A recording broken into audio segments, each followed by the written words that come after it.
इकडनं त्यांना या नरकातनं काढून दुसऱ्या नरकात टाकणार किंवा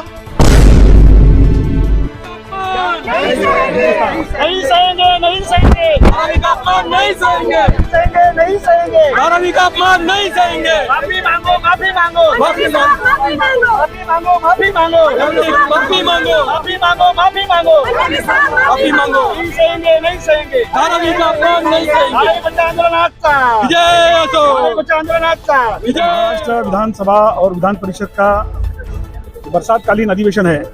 उस अधिवेशन में धारावी के बारे में जब चर्चा छिड़ी तो महाराष्ट्र के मुख्यमंत्री देवेंद्र फडणवीस ने चर्चा करते वक्त धारावी का उल्लेख जो है वो नरक ऐसा किया और उन्होंने कहा एक नरक से दूसरे नरक में इस तरीके का वक्तव्य जो उनका था उसके वजह से धारावी के लोगों का घोर अपमान हुआ है और इसीलिए धारावी के लोगों ने धारावी बचाओ आंदोलन के माध्यम से यहाँ पर आके अपना रोष प्रकट किया।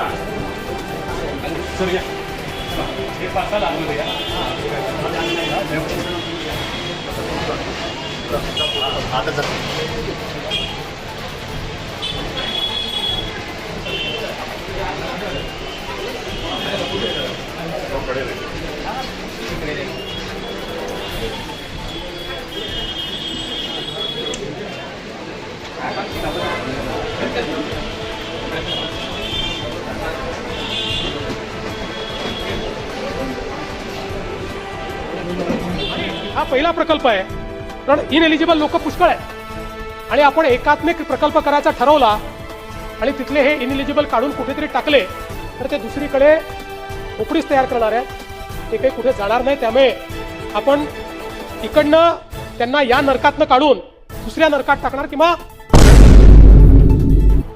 या नरक म्हणणं चांगलं नाही पण या वाईट अवस्थेतनं दुसऱ्या वाईट अवस्थेत टाकणार म्हणून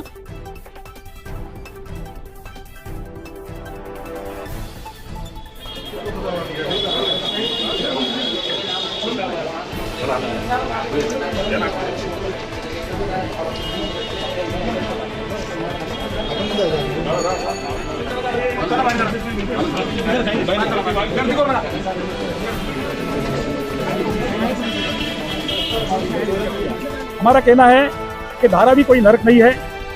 धारावी झोपड़पट्टी जरूर है लेकिन धारावी के घर घर में छोटे उद्योग है, कुटीर उद्योग है जिसको कॉटेज इंडस्ट्री बोलते हैं, वो इंडस्ट्री है, स्मॉल इंडस्ट्री है और यहाँ पर हजारों लोग काम करते हैं, उनको रोजगार यहाँ पर मिलता है और जीएसटी इनकम टैक्स से लेके तमाम जो गवर्नमेंट के टैक्स है उन टैक्स के चलते जो सरकार को करोड़ों रुपए का रेवेन्यू जो है वो भी यहाँ से मिलता है। कल बोला सबको दे रहा है बोलता है। धारावी में क्यों ये धारावी बचाओ आंदोलन का जीत है ये। अगर बोल रहे हैं सबको 90,000 घर बना रहे धारावी में और सभी को पात्र करने वाले, सभी को घर देने वाला, ये हमारी जीत है। ये जो हम लोग ने जो 3.5 साल से जो लड़ा ना उसका जीत है। ये अड़ानी बिड़ानी का कोई जीत नहीं है। ये हम लोग का जो हम लोग घर परिवार छोड़ के जो दिन रात लोगों की लड़ा उसकी जीत है और आगे भी इसके अलावा नहीं करता है। जब तक पेपर में नहीं आएगा जब तक हम इनका मुंह का जबान का भरोसा नहीं करता है। क्यों 15 लाख आया, 2 करोड़ नौकरी आया, हम लोग कोई भरोसा नहीं करते। चंदा चोर, मंदिर का चंदा करने वाला, हम इनके ऊपर भरोसा बिल्कुल नहीं करते।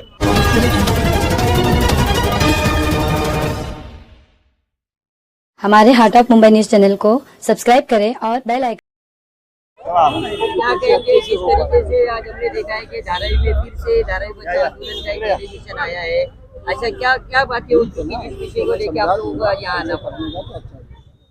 8 जुलाई को जो महाराष्ट्र विधानसभा और विधान परिषद का बरसातकालीन अधिवेशन है उस अधिवेशन में धारावी के बारे में जब चर्चा छिड़ी तो महाराष्ट्र के मुख्यमंत्री देवेंद्र फडणवीस ने चर्चा करते वक्त धारावी का उल्लेख जो है वो नरक ऐसा किया और उन्होंने कहा एक नरक से दूसरे नरक में इस तरीके का वक्तव्य जो उनका था उसके वजह से धारावी के लोगों का घोर अपमान हुआ है और इसीलिए धारावी के लोगों ने धारावी बचाओ आंदोलन के माध्यम से यहाँ पर आके अपना रोष प्रकट किया है। हमारा कहना है कि धारावी कोई नरक नहीं है।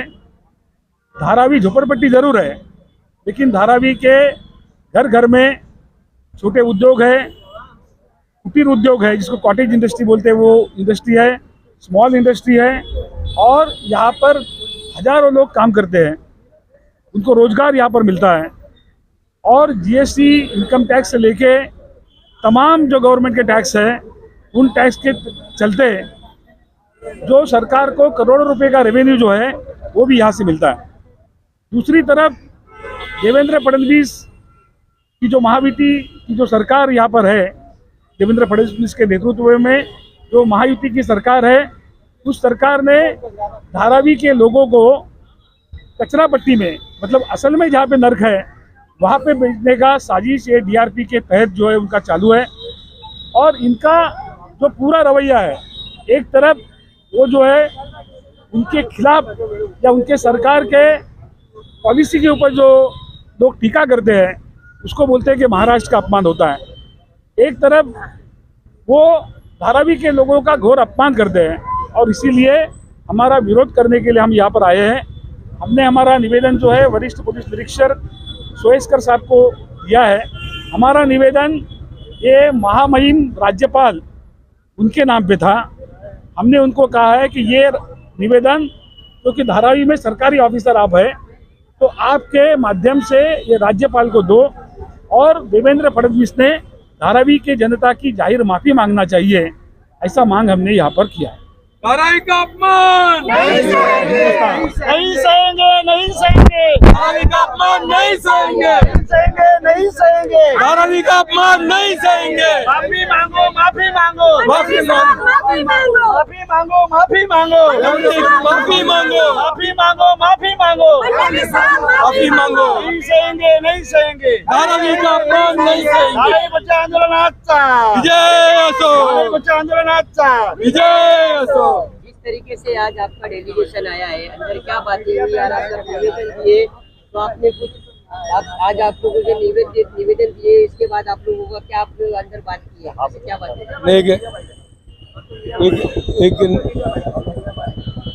बोलो बोलो बोलो। एक निवेदन दिया है हम लोगों ने, जो नरक बोला है उसके बारे में एक निवेदन दिया है। वो निवेदन यहाँ से राज्यपाल से फिर मुख्यमंत्री तक जाएगा।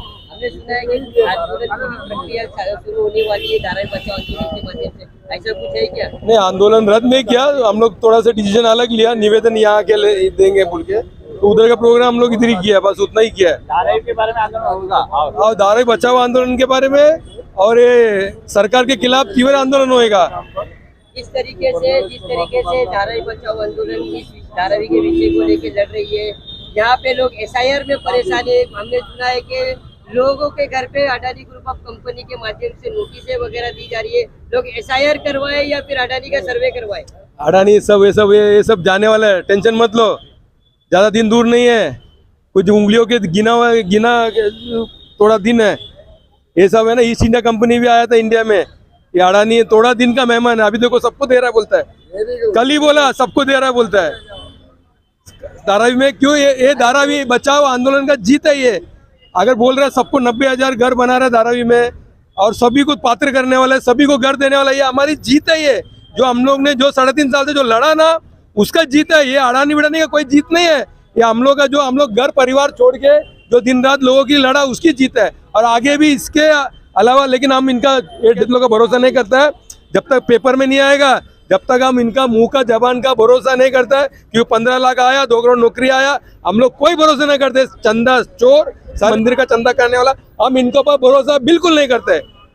इस तरीके से अच्छा हो गया होना, जिस तरीके से अभी आपके जो सहयोगी साथी ने कहा है कि हमारी जीत है धारावी की, धारावी के विषय को लेके धारावी के सभी लोगों को घर दिया जाएगा, ऐसे कहा गया। आज से कुछ साल पहले जब मुख्यमंत्री थे तो इसी कामराज स्कूल के पास में उनका बयान था कि सभी धारावी करों को पात्र किया जाएगा, सभी को घर मिलेगा। फिर से ये बातें रखी जा रही है, तो ये पात्र का खेल फिर क्यों हो रहा है?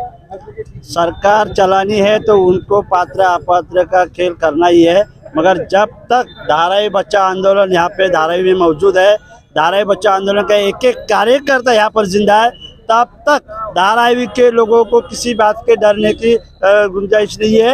हम धारावी के लोगों को धारावी में ही घर देंगे और धारावी में घर लेके रहेंगे। अरे भाई, जिस तरीके से यहाँ पे जो समस्या चल रही है कि धारावी में लगभग लोग परेशान है, अडानी ग्रुप ऑफ कंपनी के माध्यम से ऐसा बताया गया है। सर्वे किया जा रहा है। अभी इससे पहले एनपीआर हुआ, लोगों के ऊपर 28 सवाल पूछे गए, फिर सर्वे होने लगा। अभी सर्वे होते होते एसआईआर हो रहा है।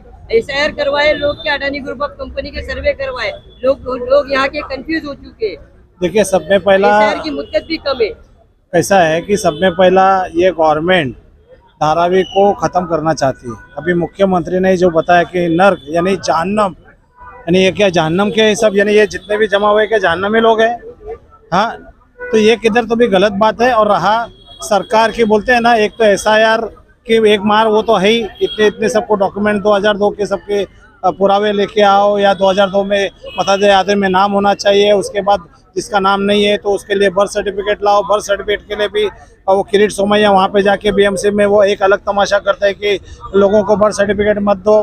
तो ये सब हैरान परेशान करने की बात है। और रहा धारावी की जो डेवलपमेंट की बात है, ठीक है, मुख्यमंत्री के एक बोलते हैं ना, मुंह से अच्छे शब्द निकले कि धारावी के लोगों को धारावी में बसाया जाए, मगर नर्क जो बोला, जहन्नम बोला, उसका हम विरोध कर रहे हैं और विरोध करते रहेंगे। और आने वाले दिनों में ये धारावी बचाओ की जो भी संगठन है, सभी धारावी वासियों को और सभी मंदिर, मस्जिद, दरगाह और जितने भी चर्च, गुरुद्वारा जितना भी है, वो धारावी में सबको मिलने की हम लोग पूरी कोशिश करेंगे। इतना इस तरीके से धारावी करो को एक जानने भी बताया गया, इस विषय को लेके आप लोग यहाँ पे आए हैं और आप डेलीगेशन भी आप लोगों ने दिया है। तो क्या लग रहा है कि जो आपके निवेदन गए आगे कुछ उसका हल निकलेगा? देखिए, हल निकले या नहीं निकले, हमें जो कार्रवाई करनी है वो तो हम करेंगे ही, क्योंकि हम सिस्टम पे भरोसा करते हैं और हमें आशा है कि इस पे हमारी कुछ सुनवाई तो होनी चाहिए, ये हमें आशा है। इसीलिए हम आज यहाँ पे आए हैं, क्योंकि फडणवीस साहब ने जो कहा है कि धारावी नर्क है, तो मैं आपके चैनल के माध्यम से ये बोलना चाह रही हूँ कि सर, 1980 से पहले आप कहाँ थे? उस वक्त अगर आपने कहा होता कि हमारी धारावी नर्क है तो हम मान भी लेते, लेकिन आज एक धारावी मिनी इंडिया है, बिजनेस का बहुत बड़ा हब है, जिससे करोड़ों का फंड सरकार को जाता है टैक्स के माध्यम से। तो धारावी नर्क कहाँ हुई सर? आप हमें हटाने के लिए कुछ भी चाल चले और ये हम अपमान सहेंगे नहीं, क्योंकि उन्होंने जो कहा कि धारावी नर्क है यानी धारावी कर नर्क है, तो हम नर्क नहीं है सर। जब एक चिड़िया अपना घोंसला बनाती है ना, वो तिनके का भी होता है ना, तो वो उसका आशियाना होता है, उसका महल होता है, वो नर्क नहीं होता, उसकी सरजमीन होती है। तो धारावी हमारी सरजमीन है और धारावी का अपमान हम सहेंगे नहीं। हम सभी जो ताकत लगा करके इस चीज का, फडणवीस साहब का जो बयान है, इसका खंडन करते हैं। और फडणवीस साहब को चाहिए कि इस चीज पर माफी मांगे, यही हम उनसे आशा करते हैं। कि धारावी नर्क नहीं है, क्योंकि हमने उसे बसाई है, हमने रचाई है। तो धारावी हमारी है और देश भी हमारा है। तो धरती हमारी, धारावी हमारी, देश हमारा है। नहीं जाएंगे धारावी से, क्योंकि ये धारावी हमारी है। हार्ट ऑफ मुंबई न्यूज, हर खबर सच के साथ।